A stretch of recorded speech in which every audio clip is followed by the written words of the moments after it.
Hi guys, അപ്പോൾ ഈ position ചെയ്ത പ്രോപ്പർട്ടീസ് എങ്ങനെ ഇൻഡെക്സ് ചെയ്യാന്നുള്ളതാണ് നമുക്ക് നോക്കാണ്. ഇപ്പോൾ ഈ ഇൻഡെക്സിങ് വർക്ക് ചെയ്യണമെന്നുണ്ടെങ്കിൽ സ്റ്റേബിൾ എലമെൻറ്റിന് പൊസിഷൻ പ്രോപ്പർട്ടി ഉണ്ടായിരിക്കണം എന്നുള്ളത് മസ്റ്റാണ്. ഇൻഡെക്സിങ് എന്തിനാണ് യൂസ് ചെയ്യുന്നതെന്ന് വെച്ചിട്ടുണ്ടെങ്കിൽ, ഇപ്പോൾ ഒരു എക്സാമ്പിളിന് വേണ്ടിയിട്ട് ഞാനിവിടെ ഓൾറെഡി ഒരു ഡിവ് ക്രിയേറ്റ് ചെയ്തിട്ട് അതിനുള്ളിൽ മൂന്ന് കണ്ടെയ്നേഴ്സ് ക്രിയേറ്റ് ചെയ്ത് 3 ബോക്സ് ക്രിയേറ്റ് ചെയ്ത് വെച്ചിട്ടുണ്ട്. ആ 3 ബോക്സിനെയും ഞാൻ CSS പ്രോപ്പർട്ടീസ് അപ്ലൈ ചെയ്ത് വെച്ചിട്ടുണ്ട്. ഇപ്പോൾ ആ CSS പ്രോപ്പർട്ടീസ് ഇട്ട് കൊടുത്തത് അതിന് 3 അബ്സല്യൂട്ട്ലി പൊസിഷൻ ചെയ്ത് വെച്ചിട്ടുള്ളത്. ഈ ഒരു ബ്ലൂ ബോക്സിന് റിലേറ്റീവായിട്ട് ഇതിനെ അബ്സല്യൂട്ടായിട്ട് പൊസിഷൻ ചെയ്ത് വെച്ചിട്ടാണ് ഈ 3 ബോക്സിനെയും. ഇതിന് 3 ബോക്സിനെയും 3 ഡിഫറെൻറ്റ് പൊസിഷൻസിൽ സെറ്റ് ചെയ്ത് വെച്ചേക്കാണ്. ഫസ്റ്റത്തെ ബോക്സ് 10 പിക്സലും ലെഫ്റ്റും 10 പിക്സൽ ടോപ്പിൽ നിന്ന് ഇറങ്ങിയിട്ട്, രണ്ടാമത്തത് സെക്കൻഡ് 20 പിക്സലും 20 പിക്സലും ടോപ്പും ലെഫ്റ്റും ഇറങ്ങിയിട്ട്, മൂന്നാമത്തത് 13 എന്നുള്ള രീതിയിൽ. സോ ഇങ്ങനെയാണ് അലൈൻ ചെയ്തത്. ഇപ്പോൾ എനിക്കൊരു യൂസ് കേസ് വരികയാണ്. അപ്പോൾ ഇത് 3 ലെയർ പോലെയാണല്ലോ നിൽക്കുന്നത്. ഈ ലെയറിൽ എനിക്ക് ആദ്യം ഈ ഫസ്റ്റ് ഈ ഒരു റോസ് കളറിലൊക്കെ ഡിഫൈൻ ചെയ്തൊരു സാധനം ഉണ്ടല്ലോ. സോ അതിന് എനിക്ക് ഫസ്റ്റ് കാണിക്കണം. ഈ ഫസ്റ്റ് ഡിഫൈൻ ചെയ്ത ബോക്സിനെ ഫസ്റ്റ് കാണിക്കണം. ഈ ഗ്രീൻ ബോക്സിനെ ലാസ്റ്റും കാണിക്കണം എന്നുള്ളൊരു സംഭവം വരികയാണെങ്കിൽ ഇതിൻ്റെ ഓർഡർ നമുക്ക് ചേഞ്ച് ചെയ്യണം. അതിന് ഇൻഡെക്സ് എന്നാണ് പറയാം. ഈ ഒരു എലമെൻറ്റിനെ സ്റ്റാക്ക് ചെയ്തിരിക്കുന്ന ഇൻഡെക്സ് എനിക്ക് മാറ്റണം. ഇപ്പോൾ ഇതിൽ ഏറ്റവും വലിയ ഇൻഡെക്സ് ഉള്ളത് ഗ്രീൻ ബോക്സിലാണ്. അതിനെനിക്ക് നേരെ ഏറ്റവും ചെറിയ ഇൻഡെക്സിലൂടെ ഏറ്റവും ബാക്കിലോട്ട് മാറ്റണം. ഏറ്റവും ബാക്കിലുള്ള എലമെൻറ്റിനെ ഏറ്റവും മുമ്പിലോട്ട് മാറ്റണം. അപ്പോൾ ഈ സമയത്ത് നമ്മൾ യൂസ് ചെയ്യുക ഇതിൻ്റെ പൊസിഷൻ ഏതൊക്കെയാണെന്നുള്ളത് ഇവിടെ ഡിഫൈൻ ചെയ്യും.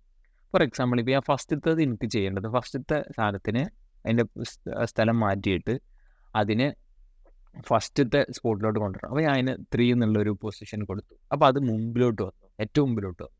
ഇനി ഗ്രീൻ എന്നുള്ള ആ ഒരു കണ്ടെയ്നറിനെ ഏറ്റവും ബാക്കിലോട്ട് കൊണ്ടുപോകാൻ വേണ്ടിയിട്ട് Z ഇൻഡെക്സ് ഇട്ടിട്ട് അതിനെ ഏറ്റവും ബാക്കിലോട്ട് കൊണ്ടുപോകാൻ വേണ്ടിയിട്ട് 1 കൊടുത്തു ഇൻഡെക്സ്. സോ അതിൻ്റെ ബാക്കിലോട്ട്. പക്ഷേ ഇപ്പോൾ വന്നൊരു പ്രശ്നം, ഇപ്പോൾ ആ റെഡ് ബോക്സ് ഇപ്പോൾ ഏറ്റവും പുറകിലാണ് കിടക്കുന്നത്. കാരണം അതിൻ്റെ റീസൺ എന്ന് വെച്ചിട്ടുണ്ടെങ്കിൽ, ഇതിൽ നിങ്ങൾ കൊടുത്ത പൊസിഷൻ പ്രോപ്പർട്ടീസ് കൊടുക്കുന്ന സമയത്ത് ഏതൊക്കെ ഓർഡർ എന്നുള്ള പ്രോപ്പറായിട്ട് കൊടുക്കും. ഇപ്പോൾ Z ഇൻഡെക്സ് ഒരു എലമെൻറ്റ് നിങ്ങൾ Z ഇൻഡെക്സ് കൊടുത്തിട്ടില്ലെങ്കിൽ ബൈ ഡിഫോൾട്ട് അതിൻ്റെ Z ഇൻഡെക്സ് 0 ആയിരിക്കും.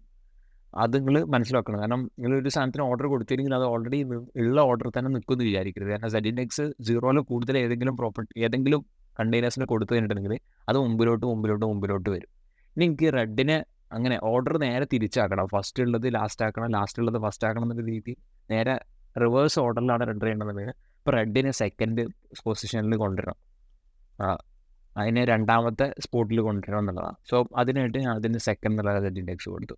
ഇപ്പോൾ ഇത് കാണാം. അപ്പോൾ നേരെ അതിന് ഉൾട്ടായിട്ടുള്ള ഓർഡറിലോട്ട് അത് മാറി. സോ ഇതിനാണ് Z ഇൻഡെക്സ് പൊതുവെ യൂസ് ചെയ്യുന്നത്. നമ്മൾ പൊസിഷൻ ചെയ്ത് വെച്ചിട്ടുള്ള കണ്ടെയ്നേഴ്സിൻ്റെ ആ ഒരു ഓർഡർ ഉണ്ടല്ലോ, അത് പ്രിൻറ്റ് ചെയ്തിരിക്കുന്ന ഓർഡർ കറക്റ്റായിട്ട് എങ്ങനെ വരണമെന്ന് ഡിസൈഡ് ചെയ്യുന്നത് സംഭവമാണ് ഈ പൊസിഷൻ പ്രോപ്പർട്ടീസ് എന്ന് പറയുന്നത്.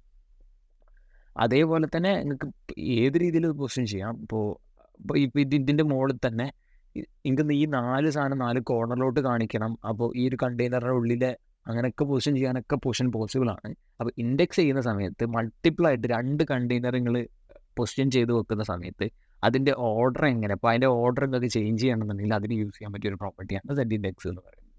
സോ നെക്സ്റ്റ് വീഡിയോയിൽ ഓവർഫ്ലോ എന്താണെന്ന് നമുക്ക് ചെക്ക് ചെയ്യാം. സോ ഓവർഫ്ലോ ഓരോരോ കണ്ടെയ്നേഴ്സിൻ്റെ ഉള്ളിൽ ഓരോ ബോക്സ് ഓരോ എഡ്ജസിൽ സ്ട്രെച്ചിൽ കൊണ്ടുപോയി വെക്കുന്ന സമയത്ത് അതിൻ്റെ ഓവർഫ്ലോ എങ്ങനെ ഡിഫൈൻ ചെയ്യാം, അതിൻ്റെ ബോക്സിൻ്റെ ഉള്ളിൽ അതിനെ കാണിക്കണോ വേണ്ടയോ എന്നുള്ളതൊക്കെ ഡിസൈഡ് ചെയ്യേണ്ടത്. സോ അതെങ്ങനെ ചെയ്യാം എന്നുള്ളത് നമുക്ക് നോക്കാം.